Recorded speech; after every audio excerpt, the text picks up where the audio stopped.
अस्सलाम वालेकुम, I am Urooj Zahra, your English language instructor. I hope you all are well.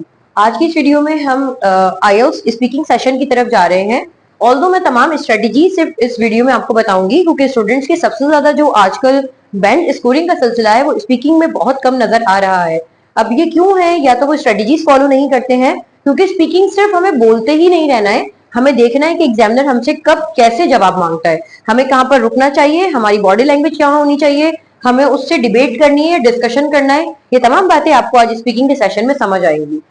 सबसे पहले हम बात करते हैं कि आईएलटीएस में स्पीकिंग का सेशन सबसे मिनिमल टाइम का पीरियड है, जिसकी duration according to the official time period 15 minutes बताई जाती है।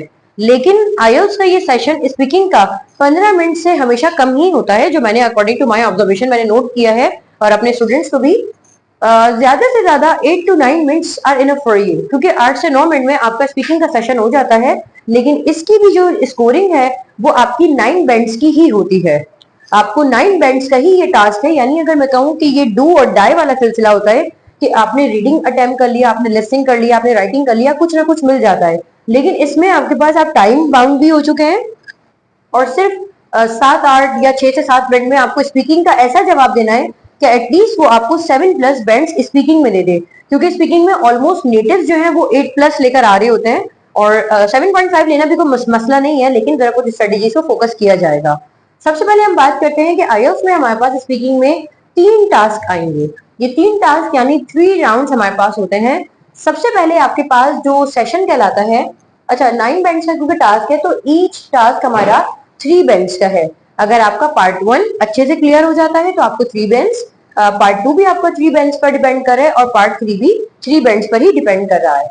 यहाँ पर ओवरऑल मैं अगर आपको आसानी के लिए बताऊं, सबसे ज्यादा आपका फ्रेंडली टास्क जो होने वाला है वो पार्ट 1 है, जो आपको इजीली 3 बैंड्स दिलवा देता है। And after all you will get easily the 3 bands in the Q card session. Follow up में कभी कभी आप लैग कर जाते हैं, मैं भी आपको बताती हूँ आपकी स्कार्सिटी कहाँ पर आती है। बात करते हैं 1 बाय 1। एक एग्जामिनर के पास जब आप जाके बैठे, क्योंकि अब ऑनलाइन का हम देखते हैं या तो किसी ऑनलाइन प्लेटफॉर्म के थ्रू आपका स्पीकिंग का टास्क होता है।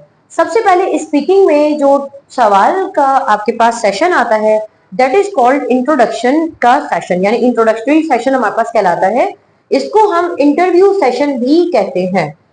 इस वाले सेशन में आपसे पूछे जाने वाले सवालात की तादाद ओनली 6 to 7 होती है। कभी कभी ये 5 to 6 भी होती है, 6 to 7, लेकिन नॉट मोर देन 7। आपके पास 5 से 6 सवाल पूछे जाएंगे और क्योंकि ये नाम से ही इंट्रोडक्शन का सेशन है तो यहाँ पर होने वाला हर सवाल आपसे रिलेटेड होगा। यहाँ पर एक स्ट्रेटेजी है जिसके मुताबिक आपने जवाब देना होता है, दैट इज कॉल्ड REE। ये वाला REE जो स्ट्रेटेजी का तरीकाकार है ये कहलाता है रिस्पॉन्ड, एक्सप्लेनेशन एंड एग्जाम्पल। इस बात का खास ख्याल रखिएगा कि अगर आपने इंट्रोडक्शन के सेशन में रिस्पॉन्ड, एक्सप्लेनेशन एंड एग्जाम्पल नहीं दी तो आपको आपके डिजायरेबल बैंड्स नहीं मिल सकते।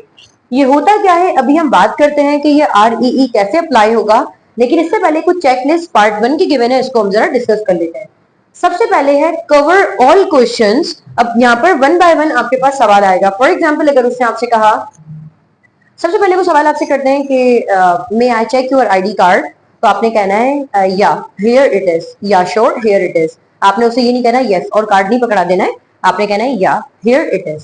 बहुत आपने पोलाइट रहना है लेकिन बिल्कुल भी फ्लैटरिंग नहीं करनी। इसके बाद हम बात करते हैं, अब ये क्वेश्चन आपके पास आएंगे। अब उसने आपसे ही, क्योंकि इंट्रोडक्शन में वो हमेशा आपसे फ्रेंडली एक बाउंड क्रिएट करना चाहता है। एग्जामिनर आपसे चाहता है कि आप उसके साथ इतना फिजिबल हो जाएं कि अगर आपको कोई टाइम प्रेशर है या अगर आपके पास कोई भी फियर है तो आप उसको ओवरकम कर लें। यहाँ पर होने वाला सवाल आपसे रिलेटेड होगा, तो आपने क्या करना है, हर सवाल का जवाब ज्यादा से ज्यादा 2 या 3 लाइन में देना है।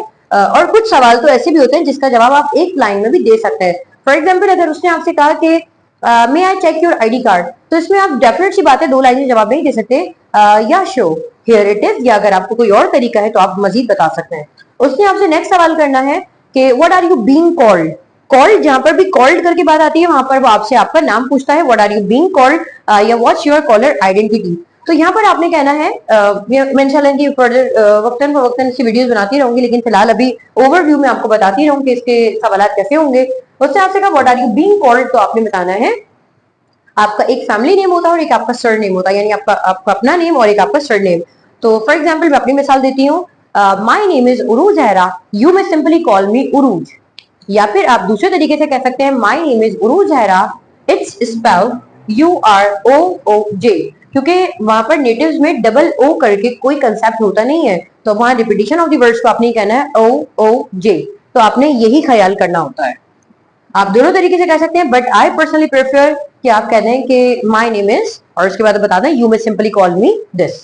इसके बाद आपके पास इन दो सवालों के बाद जो आपके पास सवाल आएंगे ऑलमोस्ट 4 to 5 होंगे, वो आपसे आपके होम टाउन के बारे में सवाल कर सकता है, आपसे कोई आपके फेवरेट रेस्टोरेंट के बारे में सवाल कर सकता है, डू यू वर्क और स्टडी। मैं यहाँ पर एक मिसाल ले लेती हूँ, आपके पास सवाल आया डू यू वर्क और स्टडी, तो आपने प्रेफर करना है जो भी आप करते हैं। यहाँ पर एक स्ट्रेटेजी है जो मैं अपने स्टूडेंट्स को देती हूँ, डोंट गो विद 100% रियलिटी। ये यहाँ पर एक साइकोलॉजी काम करती है कि अगर आप 100% रियलिटी यानी उन फैक्ट्स के ऊपर बात करते हैं जो आप रियल लाइफ में करते हैं, तो आप कभी भी फ्लुएंसी से नहीं बोल सकते। और ये एक बात देखी गई है कि साइकोलॉजी के मुताबिक अगर आप झूठ बोलते हैं तो आप फ्लुएंसी से बोल देते हैं। यहाँ झूठ बोलने का सिलसिला ये नहीं है कि आप के आइडियाज को वो जज कर रहा है, either you are the student और आइदर यू डू वर्क, उसको कोई कंसर्न नहीं है, लेकिन वो आपके सिर्फ फ्लुएंसी चेक कर रहा है। तो आपने कहना है या I am the student but I also prefer to do the work. अब जो भी आपने अगर बताना है आप इसके आगे एक लाइन और बता दें, क्योंकि हमें 2 से 3 लाइन में जवाब देना होता है। मैं इंशाल्लाह दोबारा वीडियो में आपको पार्ट 1, पार्ट 2, पार्ट 3 की अलग अलग वीडियोस बताती रहूंगी। इसके बाद है गिव योर ओन ओपिनियन, आपका अपना ओपिनियन क्या है आपने वो बताना है। अगर आपसे पूछा जाए do you like to go to restaurant, तो खास ख्याल रखिएगा इंट्रोडक्शन के सेशन में आपके पास आने वाले ज्यादातर सवाल डू करके बात करेंगे, क्योंकि वो आपसे मुखातिब है। उसने कहा do you think that name impacts on person personality, उसने आपसे सवाल किया do you like to go to the restaurant. Student गलती करता है, वो पहले रिस्पॉन्ड करना भूल जाता है।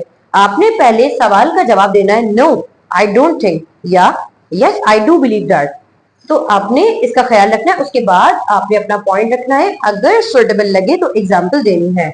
ओवरऑल 5 to 6 क्वेश्चन में से अगर आप 3 में भी एग्जाम्पल दे देते हैं तो अच्छा है, तरीकाकार बेहतर है कि रिस्पॉन्ड। फॉर एग्जाम्पल अगर मैं इस सवाल को अपने साथ क्रिएट करूं, do you like to go to restaurant, yes I do like to go to the restaurant because having the criteria of going to the restaurant attracts more, for example I normally like to go to the restaurant on the weekend. तो ये आपका 2 से 3 line में जवाब cover हो गया और examiner को भी समझ आई कि आपको एक स्ट्रेटेजी मालूम है, दैट इज कॉल्ड REE। इसके बाद हम आगे आते हैं गिव स्पेसिफिक इन्फॉर्मेशन। ये बात हमेशा ख्याल रखिएगा, इंट्रोडक्शन सेशन में सिर्फ आपसे रिलेटेड बात होती है। स्टूडेंट यहाँ पर बहुत बड़ी गलती करता है कि अगर उससे पूछा जाए do you think that name impacts on person personality, तो स्टूडेंट इतना घबराया हुआ होता है वो पहले ही रिस्पॉन्ड की जगह पर कह देगा generally it is believed that. अगर आपने ये बात की तो आपके बेंच सिक्योर नहीं है, क्योंकि उसने आपसे पूछा do you think that name impacts on person personality, तो आपने अपने आप को सिक्योर करना है, यस आई डू बिलीव या नो आई डोंट बिलीव। यहाँ पर आपने सोसाइटी का कोई पॉइंट ऑफ व्यू नहीं देना है, क्योंकि आपने अपना ही ओपिनियन देना है हर लिहाज से। इसके बाद है do not give general information. मैंने इसी बात को थोड़ा सा वाइस वर्सा कर दिया था कि जनरल इन्फॉर्मेशन आप नहीं देंगे कि सोसाइटी में ये हो रहा है, लोगों का ये एतमाद है, आपने ये बात नहीं करनी है। इंट्रोडक्शन सेशन के बाद आप आ जाएंगे क्यू कार्ड सेशन पर। अब आपके पास इंट्रोडक्शन सेशन कंप्लीट हुआ और मैं समझती हूँ कि यहाँ पर 3 बेंच लेना कोई बड़ी बात नहीं है, क्योंकि बहुत ही आसान सवाल है और आपसे रिलेटेड है, और यहाँ पर ऑलमोस्ट बोलना भी कम होता है बाकी टास्क के मुकाबले में। इसके बाद हम कंपैरेटिवली अब थोड़ा सा डिफिकल्ट टास्क की तरफ मूव कर रहे हैं, that is called Q card session. इस क्यू कार्ड सेशन को अगर हम गौर से देखें तो क्यू कार्ड अपने अंदर खुद एक बात रखता है। ये आपके पास एक कार्ड बना हुआ आता है, आप अगर अब क्योंकि हम ऑन कंप्यूटर स्टूडेंट्स हैं तो हमारे पास ऑन कंप्यूटर इस बात का ख्याल होता है कि आपके पास एक कार्ड शो होता है, बाकायदा एक कार्ड आपके पास शो होता है जिसके ऊपर सवालात लिखे हुए होते हैं। मैं इनको जरा अभी आपके सामने प्रेफर भी कर देती हूँ, आपको एक पिक्चर भी इनकी दिखा देती हूँ कि क्यू कार्ड कैसे होते हैं, लेकिन इसको पहले हम समझ लेते हैं। क्यू कार्ड सेशन में अब आपके पास सिर्फ एक ही सवाल है, सिंगल क्वेश्चन आएगा और सिंगल क्वेश्चन पे आपने बोलना है 1 से 1.5 मिनट तक, यानी आपकी परफॉर्मेंस 1 से 1.5 मिनट तक होती है। आप लोग अगर खुद से पढ़ रहे हैं यानी खुद से अगर तैयारी कर रहे हैं तो खुद कोशिश कीजिएगा कि कम से कम अपने आप को 2 मिनट तक के लिए रेडी रखिएगा, क्योंकि वैसे तो एग्जामिनर आपको 1 मिनट के बाद ऑलमोस्ट खामोश करवा देते हैं। अगर एग्जामिनर आपको बोलने के दौरान खामोश करवा दे तो ये मत समझिएगा कि आपका जवाब उसे अच्छा नहीं लगा। एग्जामिनर को राइट है, क्योंकि वहां पर वो सिर्फ आपकी फ्लुएंसी चेक कर रही है, आपका कंटेंट चेक नहीं कर रही है। हाँ, लेकिन रेलेवेंट होना चाहिए कंटेंट ना, आप रेस्टोरेंट जाएं या ना जाएं। आप काम करें या ना करें, एग्जामिनर को इससे कोई फर्क नहीं पड़ता, लेकिन बात रेस्टोरेंट की हो रही है और अगर आप आउट ऑफ द टॉपिक जाएंगे तो वहां पर वो आपको ये भी कह सकती है कि you are going out of the topic. तो आउट ऑफ द टॉपिक आपने नहीं जाना है, ये बहुत नेगेटिव इंपैक्ट क्रिएट करता है। अगर आपको एग्जामिनर बोलते बोलते रुकवा दे तो परेशान नहीं होना है, इसका मतलब आप अपनी ड्यूरेशन से आउट हो गए हैं। हम बात करते हैं कि यहाँ पर सिर्फ एक सवाल आएगा और उस एक सवाल के अंदर सब क्वेश्चंस होंगे। फॉर एग्जाम्पल आपके पास एक सवाल आता है, what kind of a business do you like to take start, या what kind of a business would you like to start in the future, what is it, where would you like to start it, why, and explain overall your experience about it या overall your expectations। एक सवाल के अंदर उसने सब questions आपको 3 से 4 उसने आपको सब क्वेश्चंस दे दिए। तो मैं यहाँ पर आपसे बात करूंगी कि cover your all questions in one go. अब यहाँ पर आपको ये बात थोड़ी सी सुनने में अजीब लगेगी कि 1 से 1.5 मिनट के टास्क में मैं क्यों तमाम सवाल एक साथ कवर करूं। इस बात का मैं आपको फिर से थोड़ी यकीन दहानी कराती हूँ। एग्जामिनर ने आपको कोई सवाल दिया, आपके पास ये कोई क्वेश्चन है, उसके सब क्वेश्चंस आए व्हाट वेयर व्हाई करके, ये WH क्वेश्चंस कवर हुए हैं। एक स्टूडेंट 1 से 1.5 मिनट का प्रेशर इतना लेता है कि वो सिर्फ टॉपिक का मेन नेम देखता है और उसके बाद बोलना शुरू कर देता है, वो बाकी क्वेश्चंस जिसे हम सब क्वेश्चंस कहते हैं उन्हें कवर करना भूल जाता है। अगर वो उन क्वेश्चंस को कवर किए बगैर आगे बढ़ जाता है और उस एग्जामिनर ने उसको रुकवा दिया, या अगर आपने सिर्फ टॉपिक का नाम सुना और आपने सिर्फ बोलना शुरू कर दिया, आपने सब क्वेश्चंस कवर नहीं किए, तो आपको कोई बैंड नहीं मिलने वाला, क्योंकि आपका सिर्फ मेन क्वेश्चन जरूरी नहीं है, आपके सब क्वेश्चंस भी जरूरी हैं कि आप रेस्टोरेंट बिजनेस क्यों स्टार्ट करना चाहते हैं, कैसे स्टार्ट करना चाहते हैं, कहाँ करना चाहते हैं, ओवरऑल आपकी एक्सपेक्टेशंस क्या है। तो यहाँ पर एक स्ट्रेटेजी मैं आपको बताती चलूं, cover your all questions in one go. आपने स्टार्ट ही ऐसे लेना है कि आपके तमाम सवाल के जवाब एक साथ कवर हो जाए। मैं थोड़ा सा प्ले करके देखती हूँ। Yeah, this is a good question and I would like to discuss about my small venture that I have a desire to start in the future. It is all about the business point, या अगर आपने कहना it's all about the restaurant. I have a plan to start it in my locality, in my area with my friend whose name is Ali. And my overall expectation about starting the business is really positive because I have been working in the restaurant for a last year. यहाँ पर आपने सवालों के जवाब जब cover कर दिए, अभी आप हार्डली 20 to 25 सेकंड्स पर ही होंगे कि आपने अपने आप को सिक्योर जोन में ऐड कर लिया। आपके पास अब कंप्लीट टाइम बचा है ऑलमोस्ट 1 मिनट का। तो अब इस 1 मिनट में या बाकी जो रेस्टिंग टाइम है, इसमें आप अब इस बात से रिलेटेड जो भी बात करना चाहें कि किस तरह का है, क्या चीज आपको अट्रैक्ट की, यानी एडिशनल इंफॉर्मेशन आप ऐड कर लें, लेकिन पहले ही 20 to 25 सेकंड्स में in terms of the story आप अपने सवाल के जवाब दे दो।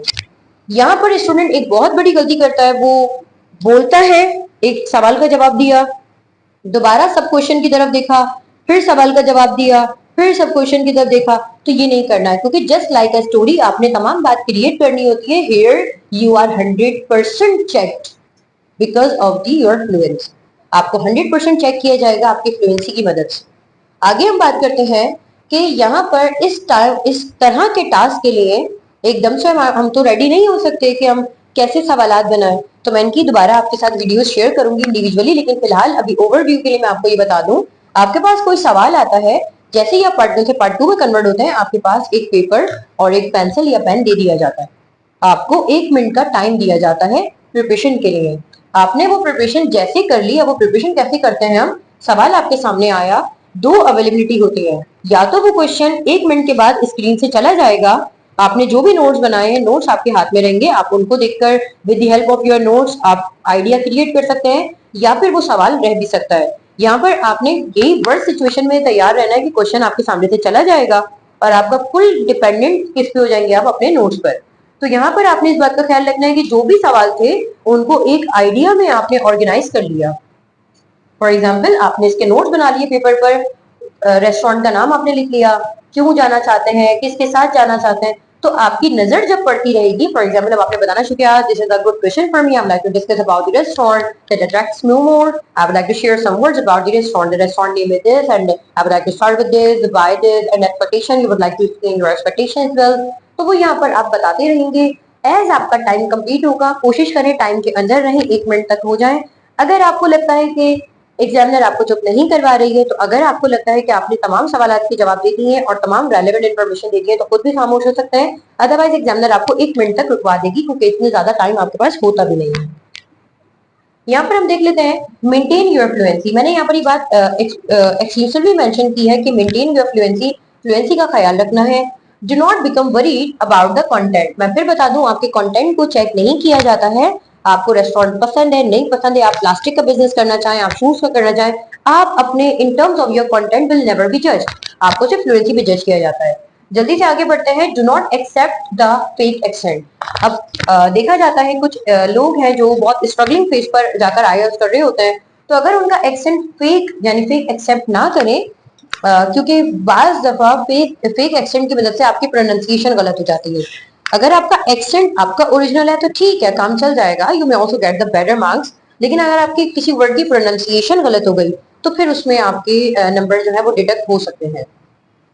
Use a good body language, ये बहुत इंपैक्ट डालता है यहाँ पर। आप 1 मिनट तक किसी से बात कर रहे हैं तो डर कर ना करें, आप उससे बात करें just in a friendly way. तो आपके सामने चाहे एग्जामिनर हो चाहे आप ऑन स्क्रीन बात कर रहे हो, आपने फ्रेंडली बात करनी है in terms of the story. अब हम बढ़ते हैं अपने लास्ट पार्ट की तरफ, that is called part 3। Part 2 आपका कंप्लीट हुआ। ये थोड़ा सा एडवांस वर्जन है पार्ट 1 का।